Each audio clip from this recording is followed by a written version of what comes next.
أعوذ بالله من الشيطان الرجيم. بسم الله الرحمن الرحيم.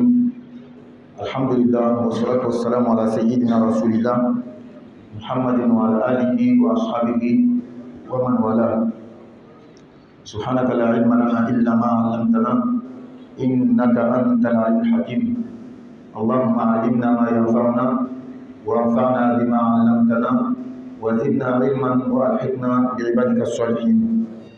Alhamdulillah, nous remercions Allah subhanahu wa ta'ala nuit et jour dans toutes circonstances, toutes situations, et nous demandons à Allah subhanahu wa ta'ala qui nous accroît en bienfaits, car les bienfaits d'Allah sont tellement nombreux que nous ne pouvons pas compter. Nous demandons à Allah subhanahu wa ta'ala qu'il fasse sa bénédiction, son salut sur son noble prophète Muhammad sallallahu alayhi wa sallam, ainsi que sa famille, ses compagnons et tous ceux qui les suivront jusqu'au jour de la résurrection. Alhamdulillah, nous continuons avec notre séance de fiqh.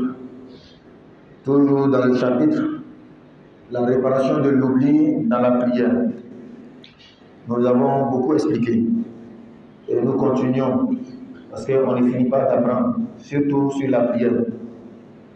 La semaine passée, nous étions sur le point وَالسَّهْوُ فِي صَلَاةِ الْقَضَاءِ كَالسَّهْوِ فِي صَلَاةِ الْأَدَاءِ.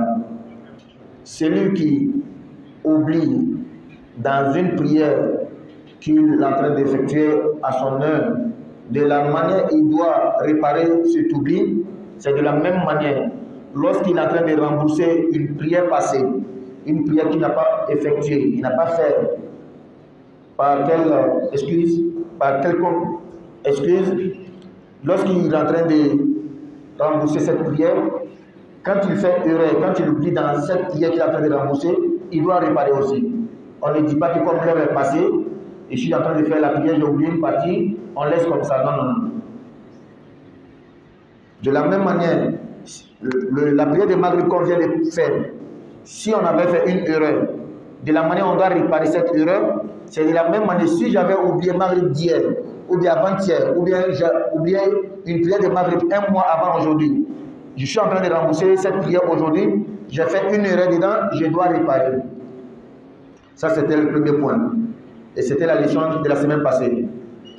Le deuxième point, de la même manière que quand tu fais une prière obligatoire et que tu as omis de faire quelque chose dans cette prière obligatoire, tu dois réparer cette chose-là. C'est de la même manière quand tu fais une prière surrogatoire, une nafila.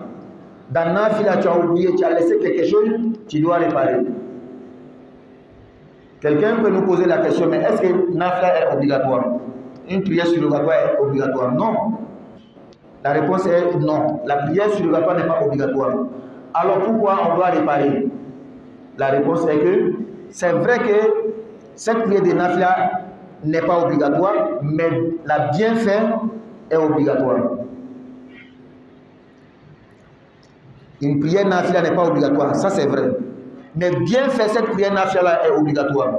Ce qui revient à dire que lorsque tu oublies quelque chose, tu fais une erreur dans cette prière surrogatoire, une nafila, tu dois réparer. Seulement qu'il y a 6 points, il y a 6 choses dans lesquelles la prière de nafila est différente de la prière obligatoire. La prière surrogatoire est différente de la prière obligatoire. Et ces 6 choses-là, nous avons dit 1. La Fatiha. Quand tu oublies la Fatiha dans la prière obligatoire, c'est différent de quand tu as oublié la Fatiha dans la prière surrogatoire. 2. Quand tu as oublié d'ajouter la sourate dans la prière obligatoire, c'est différent de quand tu as oublié la sourate dans la prière surrogatoire. 3. Quand tu as oublié, au lieu de baisser la voix, tu as élevé. Dans Farida, c'est différent quand c'est Nafila. 4. Tu devais élever la voix. Dans la prière de Farida, tu as oublié, tu as baissé la voix, c'est différent. 5. Quand tu oublies d'ajouter une rakat à la prière obligatoire, c'est différent de quand tu as ajouté une rakat dans la prière surrogatoire. 6. Lorsque tu as omis de faire un acte obligatoire, un pilier de la prière, mais dans une prière obligatoire, c'est différent de quand c'est une prière surrogatoire. Voici les 6 points dans lesquels la prière de nafila est différente de la prière obligatoire. Et on va expliquer chaque point. On commence par la Fatiha. فمن نسي الفاتحة في النافلة وتذكرها بعد الركوع تمادى وسجد قبل السلام بخلاف الفريضة فإنه يلغي تلك الركعة ويزيد أخرى ويتمادى ويكون سجوده كما ذكرنا في تارك السجود. Quelqu'un qui est en train de prier Farida, la prière de Isha par exemple, dans la première rakat, il a oublié de lire la Fatiha. Il a lu directement Qul Huwallah. Quand il a fait Allahu Akbar, première rakat, il dit Qul Huwallahu Ahad jusqu'à la fin. Allahu Akbar, il allait dans Rukud. Sami Allahu liman hamdah, Sujoud. Il s'est arrêté dans la deuxième rakat. Il a fait Fatiha, il a fait Surah. Quand il a fait Rukud, il s'est levé, il s'est rappelé que je n'ai pas lu la Fatiha dans la première rakat. Nous avons déjà expliqué ça ici. Et j'ai besoin de quelqu'un qui va me dire comment il faut faire. J'ai oublié Fatiha dans la première rakat. Je me suis rappelé lorsque je me suis levé du ruku de la deuxième rakat. Comment on a fait cette prière-là? Non, Barry. Oui. Par la deuxième rakat. Barry, M. Barry dit que la première rakat sera remplacée par la deuxième rakat. Et à la fin, on va faire comment? Parce que c'est pas... Si la deuxième rakat prend la place de la première rakat, donc finalement, on va faire combien de rakat dans cette prière qui est Isha? 5 rakat. Donc, pour encore bien dire, au lieu de 4 rakat, la prière de Isha sera 5 rakat. La deuxième rakat va prendre la place de la première rakat. Troisième va prendre la place de deuxième. Quatrième va prendre la place de troisième. Cinquième va prendre la place de quatrième. Ce qui veut dire que la première rakat est annulée. Tout simplement. C'est comme ça qu'on fait. Maintenant, on a donné beaucoup de détails lorsqu'on expliquait la règle. N'est-ce pas? Maintenant, on quitte Farida. On vient dans Nafila. Je vais faire Nafila de Zuhur. Je suis venu à la mosquée pour faire la prière de Zuhur, la prière de 13h. Je suis venu avant. Je faisais 2 rakats. Dans les 2 rakats là, première rakat, j'ai lu seulement pour Allah, j'ai oublié de lire la Fatiha. Et je me suis rappelé après que je me suis relevé du ruku de la deuxième rakat. Comment est-ce que je dois faire? C'est ça qui est la nouvelle leçon d'aujourd'hui, qu'on n'avait pas encore expliqué. Et dans ce point-là, il y a une différence entre Nafla et Farida. Je continue ma prière. Je ne remplace pas la rakat. Je n'ajoute pas de rakat. Je continue et à la fin, je fais 2 prosternations, 2 sujoud avant de faire salam. Je fais Qabla et Qabla va prendre la place de Fatiha. Est-ce qu'on a compris? Si c'était une prière obligatoire, si c'était une farida, telle que la prière d'Isha, comme on a donné exemple, tu as oublié la Fatiha. La Fatiha est un pilier de la prière, est un acte obligatoire. Donc, c'est une règle générale. Lorsque tu oublies un pilier de la prière, un acte obligatoire, qui sont 14, les actes obligatoires de la prière sont 14, quand tu oublies un dans une rakat et que tu t'es rappelé dans la rakat suivante, après le recours, cette rakat est annulée. N'est-ce pas? Bien, mais dans Nafila, concernant seulement la Fatiha, c'est seulement la Fatiha.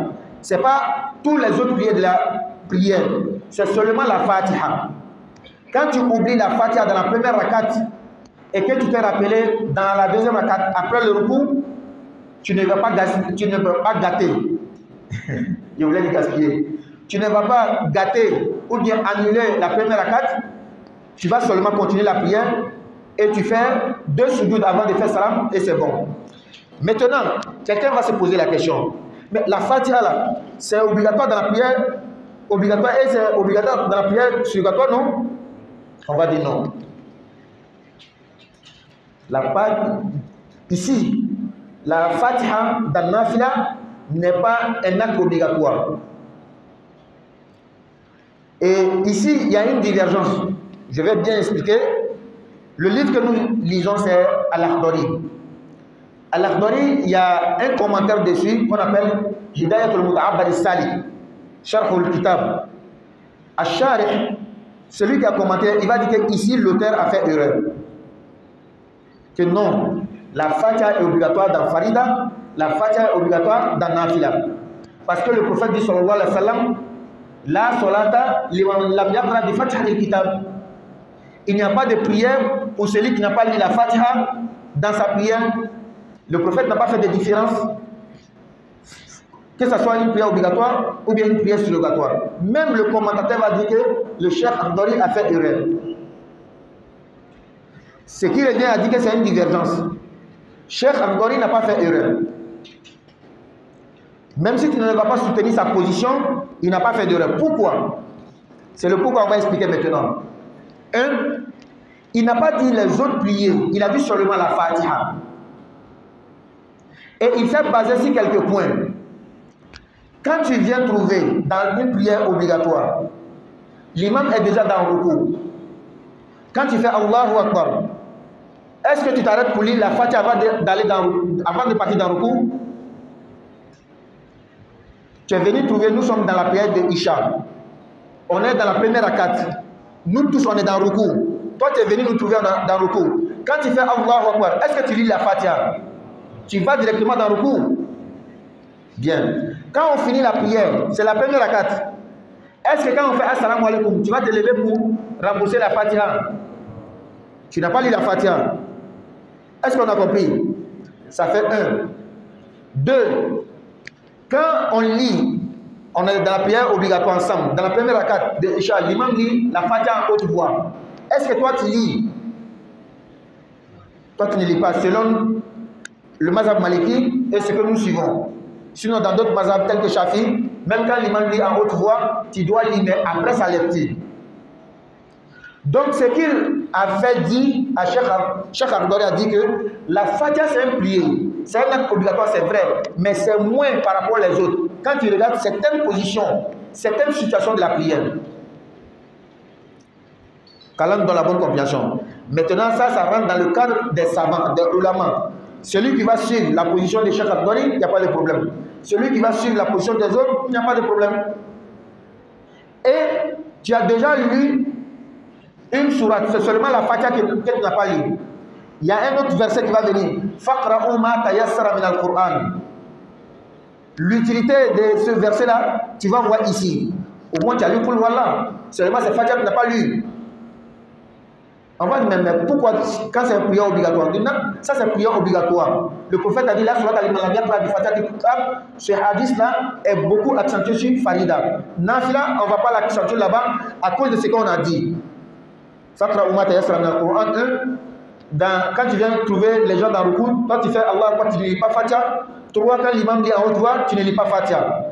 Regardez comment sa position est soutenue, même si tu ne vas pas suivre. Pour éviter de traiter le chef qu'il parle comme ça, avec sa passion. Non, il ne parle pas avec sa passion. Il a des preuves qui soutiennent. Qu'Allah nous donne la bonne compréhension. Quand tu es dans le fiqh, quand tu es dans la jurisprudence, dans la religion, c'est deux choses. Quand celui qui connaît et il apprend bien, c'est deux choses. Soit ce qu'il a dit là, j'accepte, ou bien je n'accepte pas, mais je sais qu'il n'est pas sur une mauvaise voie. Sur une mauvaise voie. Quand tu apprends bien le fiqh, c'est comme ça que tu es. Ce qu'il fait là, moi je ne fais pas. Mais ce n'est pas quelqu'un qui suit sa passion.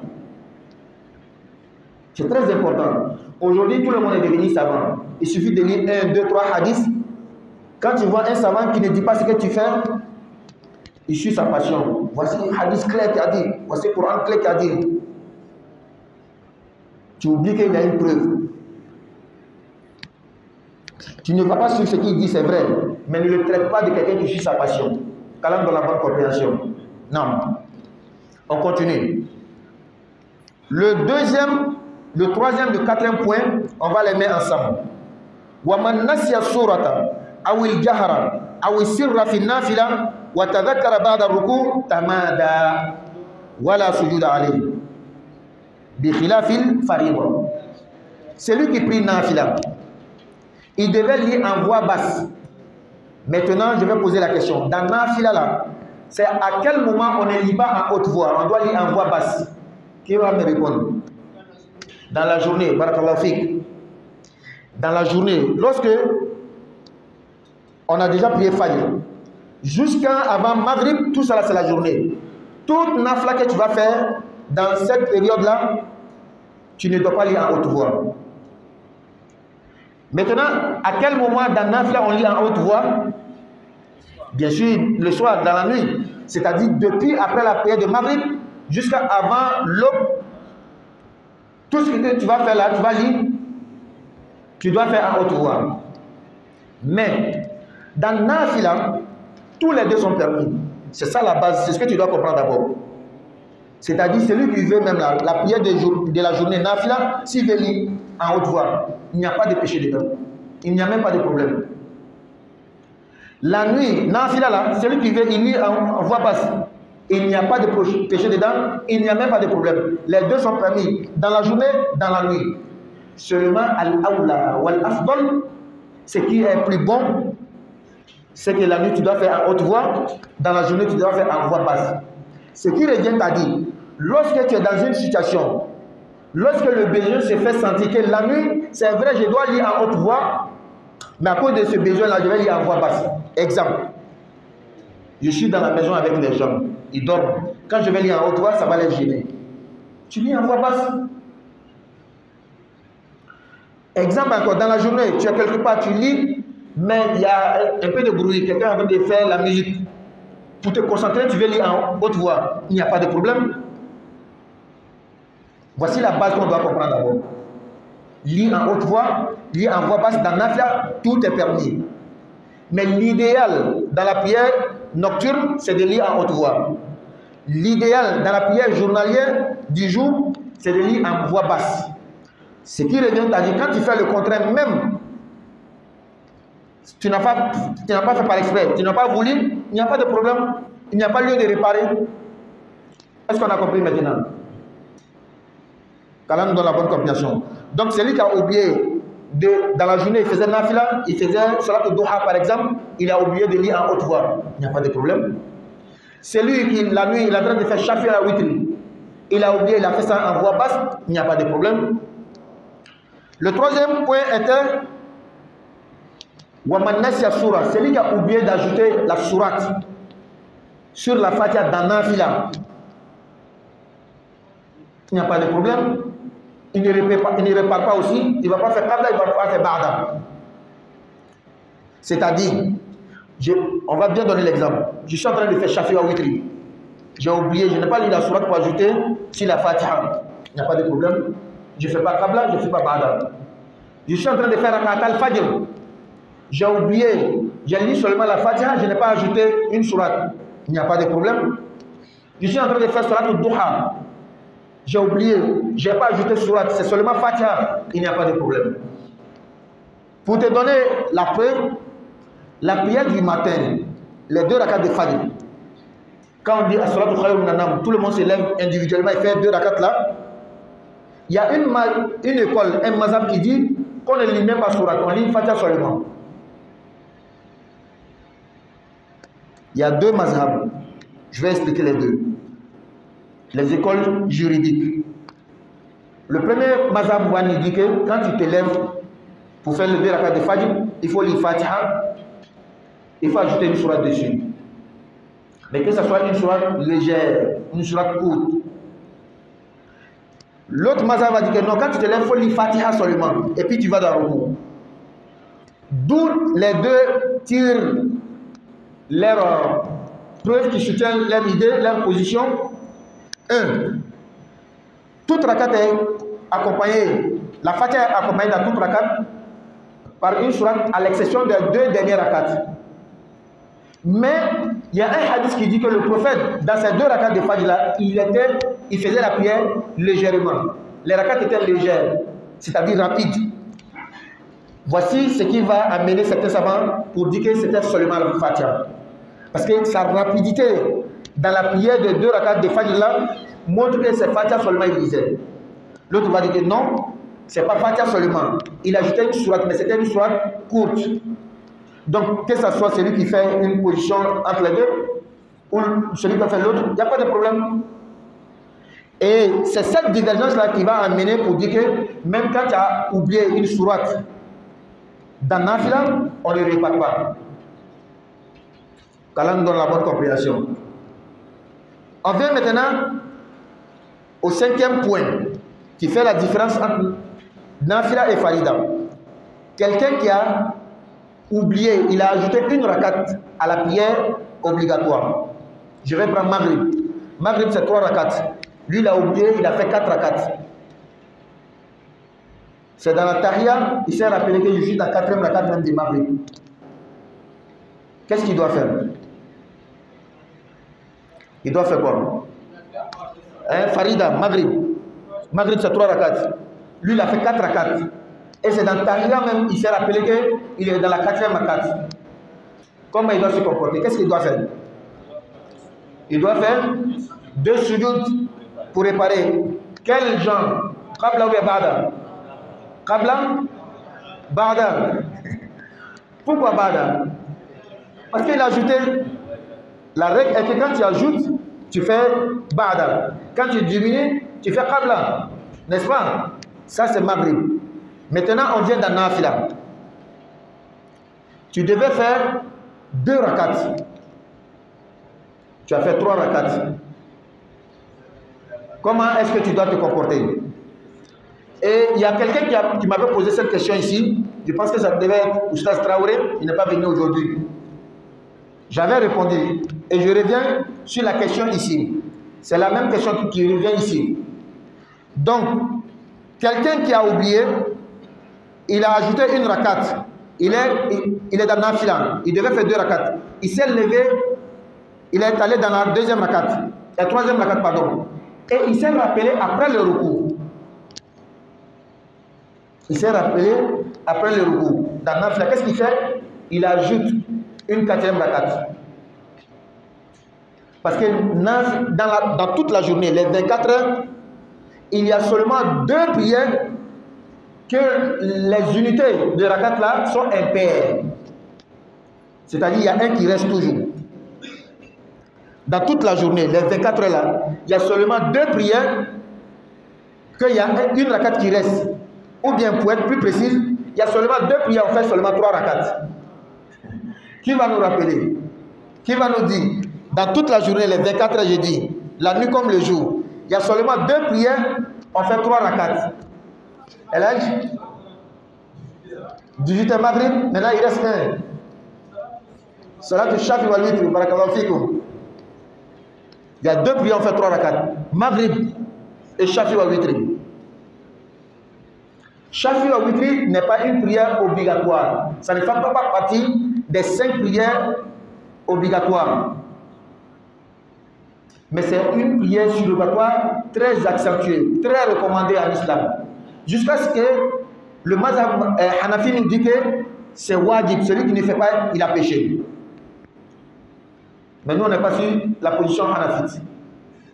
Mais en tout cas, min sha'air islam, ça fait partie des signes, des prescriptions de l'islam, même si elle n'est pas obligatoire. Respecter ça te donne l'identité musulmane. Qu'Allah donne la bonne compréhension. Le prophète, même étant malade, même étant en voyage, il respectait toujours Shafi wal Witr et les 2 rakats de Fajr. C'est pourquoi même si tu t'es levé à 10 h, à 11 h, tu n'as pas fait Fajr, tu n'avais pas encore fait Shafi wal Witr, tu vas faire Shafi wal Witr, tu vas faire 2 rakats de Fajr, même à 11 h. Qu'Allah donne la bonne compréhension. Donc, je reviens encore. Dans la journée, les 24 heures, il y a seulement 2 rakats, 2 prières dont les rakats sont impairs. Il y a un qui reste toujours. Maghrib, il y a une rakat qui reste. Shafi wal Witr, il y a une rakat qui reste. Donc, si toi tu fais Nafila 3 rakats, au lieu de dans ta journée, au lieu qu'il y ait 2 prières seulement, dont il y a 3 rakats, toi tu as fait 3 prières. Et ça, c'est pas bon. C'est pourquoi quand tu fais Nafila dans la nuit, tu as fait 2 rakats, tu as oublié, tu t'es levé. Et tu as fait 3e rakat. C'est après le ruku que tu t'es rappelé, tu complètes 4e. Maintenant, si tu as complété 4e là, est-ce qu'il y a une réparation? Oui. Et quand moi j'avais répondu à la question de Traoré, je n'avais pas cité cette partie-là. Je n'avais pas dit la réparation. Mais tu dois réparer. Et tu fais quelle réparation? Toi, tu devais faire 2. Tu as oublié, tu as fait 3. Tu as ajouté 4e encore. On est dans Nafila. Hein?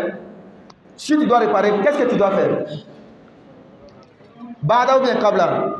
Bada. Oui, Nafla. Je reprends la question. Tu es en train de faire Nafla, 2 rakat. Et je vais citer ici un hadith du prophète. Le prophète dit Salatul layli masna masna. La prière nocturne, c'est toujours 2 rakat, 2 rakat. Maintenant, quand tu finis tes nafla, on fait 8 pour ajouter. Les savants vont tirer ici que tout nafla même doit être 2 rakat, 2 rakat. Que ce soit la journée ou bien la nuit. Donc tu ne dois pas faire 3 rakat dans nafla. Tu dois faire 2 rakat. Tu fais salam 4 rakat. Tu fais salam. À moins que tu prends l'intention depuis le début que tu vas faire 4 rakat collés sans faire de salam. N'est-ce pas? Bien. Donc on revient. Toi tu voulais faire. L'intention compte beaucoup. Le prophète dit Innamal a'malu binniyat. Les actions ne valent que par les intentions. Toi, tu avais l'intention de faire 2 rakats, fais salam. Tu as oublié, tu as fait 3e rakat. Et la rakat est déjà validée puisque tu t'es levé du recours. Cheikh Gori dit que pour ne pas qu'il y ait 3 prières dans ta journée de 3 rakats, il faut ajouter une 4e rakat. Tu as ajouté la 4e rakat. Arrivé à la fin, tu dois réparer l'oubli. Maintenant, qu'est-ce que tu vas faire? Qabla ou bien Ba'da? Qabla? Parce que tu as oublié le taïa et le salam. Il y a 2 fracas, tu as ajouté.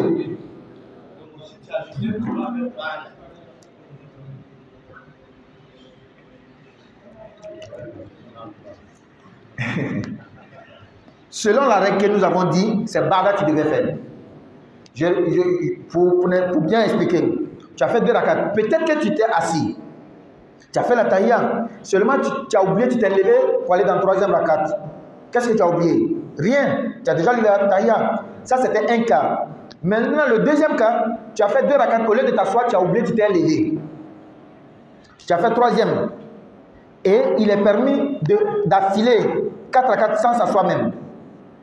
N'est-ce pas? Donc il n'y a pas quelque chose que tu as oublié. Mais le principe dit que c'est Ba'da que tu devais faire, mais le contraire c'est Qabla que tu vas faire. Le principe nous dit que c'est Ba'da que tu devais faire, mais le contraire tu vas faire Qabla. Je reviens. Hein? Mais je vais expliquer. Tu es pressé. Hein? Je dis qu'en principe tu devais faire Ba'da parce que tu as ajouté. Mais tu fais Qabla, pourquoi? Li'annaka ta'ammatta ziyada. Ta'ammatta ziyada. Tu devais faire seulement 3 rakats. 3e là c'est par oubli, mais 4e là c'est délibérément que tu as ajouté. Et c'est ce qui va faire que tu vas faire Qabla. 4e là, est-ce que tu as oublié? C'est par esprit, non? C'est à cause de ça que tu fais Qabla. Sinon normalement c'est Ba'da que tu devais faire. Le fiqh, c'est bien posé. Le fiqh est beaucoup profond. Non.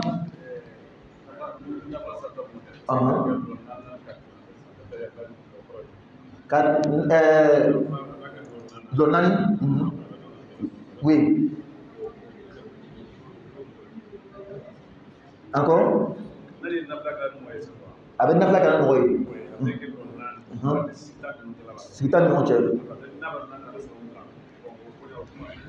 Il y a des gens qui font 4 rakats.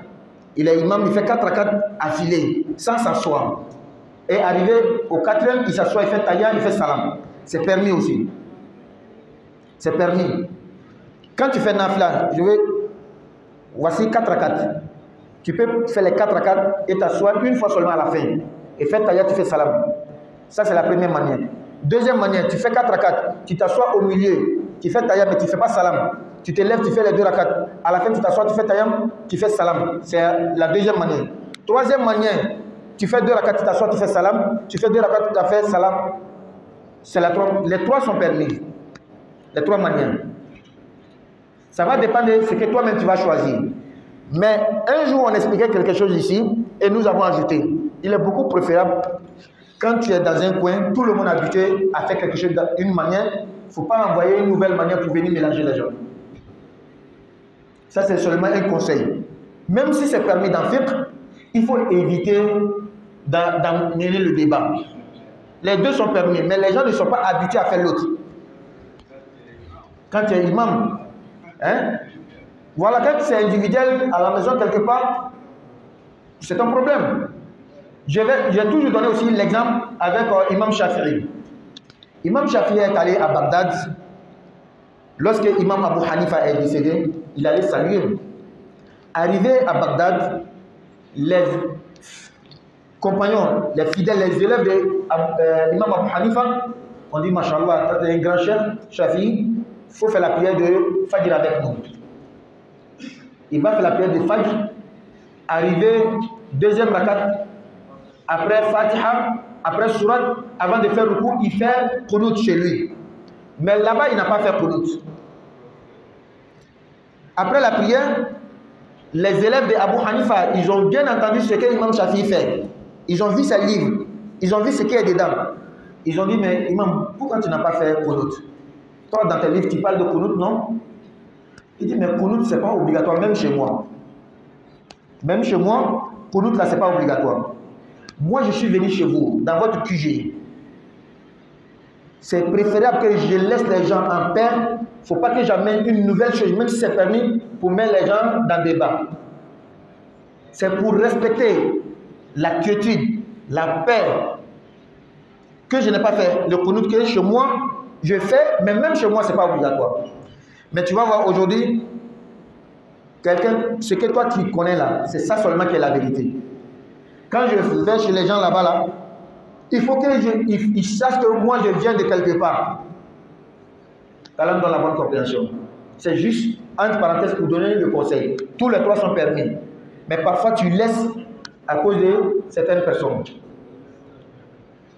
Pendant le Ramadan, ici, nous on a un frère qui faisait la prière avec nous. Prière de Nafila. Lui, quand il prie là, il n'attrape pas les mains. Il baisse les bras. Quand il veut faire la prière avec nous, on dit, ah chef, pardon, nous on veut que tu pries avec nous, mais chez nous là, il faut attraper la main. Il dit, il n'y a pas de problème. Il a attrapé la main. Mais quand il prie chez lui, même dans la mosquée, moi je le vois, quand il prie, il n'attrape pas la main. Mais chez nous ici, il attrape la main. Pourquoi? Pourquoi nous l'avons conseillé cela? Parce que parmi nos fidèles, il y a des gens, quand ils n'attrapent pas la main, eux, ils ne sont pas contents. Ils ne sont pas, n'est-ce pas? Pardon? Je n'ai pas entendu. Ah, voilà, chef va me mettre dans le problème maintenant. Est-ce que le prophète, il a attrapé les mains ou bien il a baissé? Il a fait tous les deux. Chef même a répondu. Il m'a demandé, lui-même, il a répondu, il a fait les deux. On va laisser ce thème-là, prochainement on va expliquer. Calme dans la bonne compréhension. Ça n'a pas commencé aujourd'hui, ça ne va pas finir aujourd'hui. Il faut que chaque musulman mette ça dans sa tête. Attraper la main, baisser la main là, ça n'a pas commencé aujourd'hui, ça ne va pas finir aujourd'hui. Calme dans la bonne compréhension. Non. On continue. Le sixième et dernier point, j'espère qu'on a compris la partie. Quand c'est nafila, je reviens. Hein? Quand tu as dit le nafila, quand tu fais 4, il y en a qui vont. Voilà. Mouna. Oui. Voilà. Volontairement. Voilà. Le troisième, Très bien. Je vais reprendre. Pourquoi c'est Qabla on doit faire, mais ce n'est pas Barna on doit faire? Je vais dire, ici là je vais expliquer en deux langues, en français et en bambara. N'est-ce pas? À Traoré Nana. Très bien. Donc, c'est le fait d'ajouter par exprès là, c'est ce qui a fait que chaque dit que tu dois faire Qabla, tu ne dois pas faire Barna. Bien vrai que le principe montre que c'est Barna tu devais faire parce que tu as fait un ajout. Oustaz nous dit que, mais est-ce que troisième là, tu as ajouté, est-ce que c'était par exprès? Non. Tu as oublié, non? Voilà. Maintenant, on va faire, il y a deux choses. Tu as ajouté troisième, ce n'était pas exprès. Ça, c'est Barda que tu devais faire. Tu as fait exprès pour ajouter 4. Pour ne pas que toi, dans ta journée hier, 3 prières de 3 rakats. Maintenant, il y a Qabla, il y a Barda qui sont en conflit. Il y a Qabla et puis il y a Ba'da qui sont en conflit. Et qu'est-ce qu'on doit choisir entre les deux? C'est Qabla qui est toujours lourd par rapport à Ba'da. C'est pourquoi on a pris Qabla, on a laissé Ba'da. Comme je prends un autre exemple pour mieux comprendre. Je suis en train de faire la prière de Maghrib. La première rakat, j'ai oublié. Je n'ai pas lu Surat pour ajouter Fatiha. Je dois faire quoi? Qabla, non? Ensuite, dans même Maghrib, j'ai oublié, j'ai fait 4 rakats. Je dois faire quoi? Ba'da, non? Il y a 2, je dois faire. Est-ce que je fais les 2 ou bien je prends un? Non, tu ne peux pas faire les 2. Tu dois faire un seulement. Mais entre les 2 là, qu'est-ce que je vais prendre? Tu prends Qabla. Parce que Qabla est lourd par rapport à Ba'da. Donc, pour revenir dans notre question, la 3e rakat, tu n'as pas fait exprès. Cet ajout, normalement, on doit réparer par Ba'da. Mais pour ne pas que dans ta journée, il y ait 3 prières de 3 rakats, tu dois forcément exprès ajouter 4 rakats. Et le fait d'ajouter exprès là, ça cause d'exprès là, tu dois faire Qabla. Maintenant, il y a 2. Qabla et Ba'da, on prend quel? On prend Qabla. Calendrier de la bonne compréhension. Est-ce que c'est obligé que je revienne en Bambara? C'est bon. Merci. Traoré, et de là la question à poser, Ansela Olema.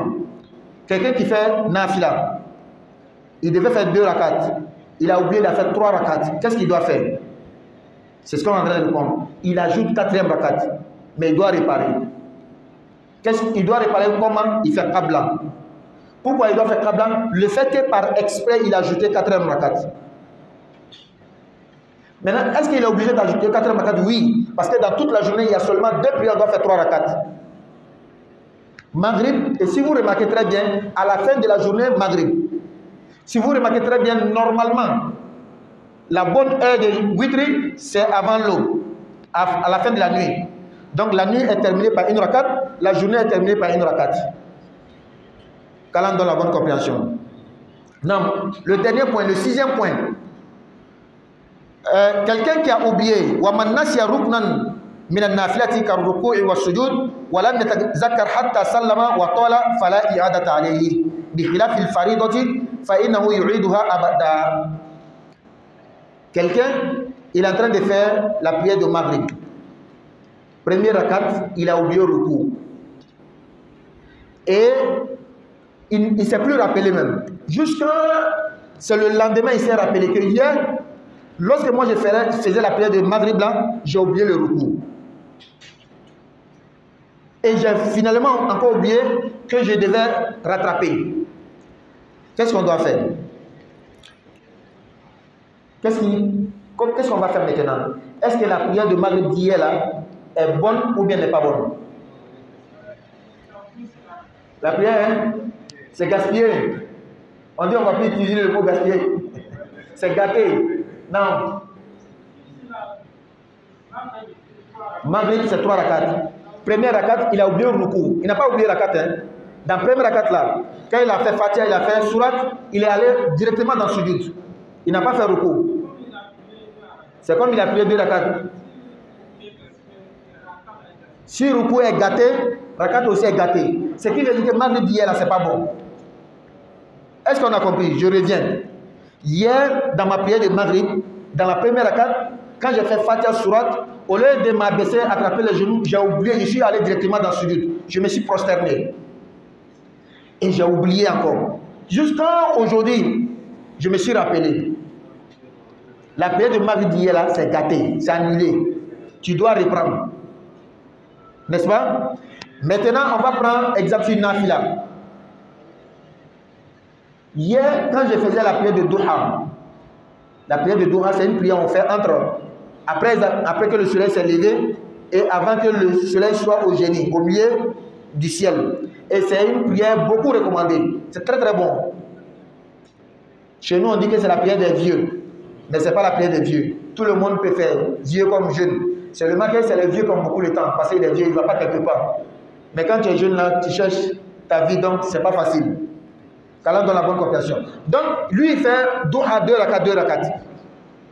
Hier, dans sa prière de Duha là, il est déjà là, il a fait la première rakat, il a oublié, il n'a pas fait recours. Jusqu'à il a fini la prière. Aujourd'hui, maintenant, il s'est rappelé. Est-ce qu'il va rembourser? Non. Il ne revient pas. Pourquoi? Parce qu'on ne rembourse pas Nafila. On ne rembourse pas Nafila. Mais à côté, il y a des gens qui vont mal comprendre. Si moi, hier, j'ai oublié Shafi wa Witri, ou bien j'ai oublié Salat al-Duha, est-ce que je peux faire? Regardez comment le français est composé. Est-ce que je peux? C'est-à-dire, est-ce qu'il y a une permission? Est-ce que je dois? Est-ce que c'est obligatoire? Ah, c'est deux termes différents, il faut faire la différence. Ce n'est pas obligatoire, mais tu peux faire si tu veux faire. N'est-ce pas? Même si c'est l'année passée, tu as oublié de faire Nafila, tu veux rembourser aujourd'hui, il n'y a pas de problème. Mais seulement, ce n'est pas obligatoire. Quand on donne la bonne compréhension, on va s'arrêter ici. Prochainement, on va continuer. Subhanaka Allahumma wa bihamdika nashhadu an la ilaha illa anta astaghfiruka wa atubu ilayk. Subhana rabbika rabbil izzati amma yasifun wa salamun ala al mursalin walhamdulillahi rabbil alamin.